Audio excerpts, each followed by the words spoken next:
నేను doctor Syed Akram Kotwal, senior radiation oncologist and medical director of Renova baby cancer hospital, Malakpet. నోటి మరియు గొంతు క్యాన్సర్ ఎక్కడ వస్తుంది?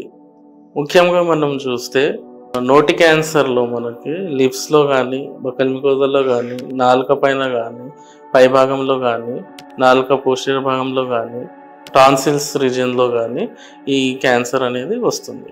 సో ఫస్ట్ మనకి ఈ గొంతు మరియు నోటి క్యాన్సర్ ఎలా తెలుస్తుంది అంటే చిన్నగా అల్సర్ లాగా వస్తుంది. ఈ అల్సర్ని మనం కనుక పట్టించుకోకపోతే అది పెద్దగా అవుతూ గ్రోత్ లాగా మారుతుంది. సో వీటిని మనము ఎక్కువ అది తగ్గకపోతే డాక్టర్కి సంప్రదించి దానికి ట్రీట్మెంట్ చేయించుకోవాలి.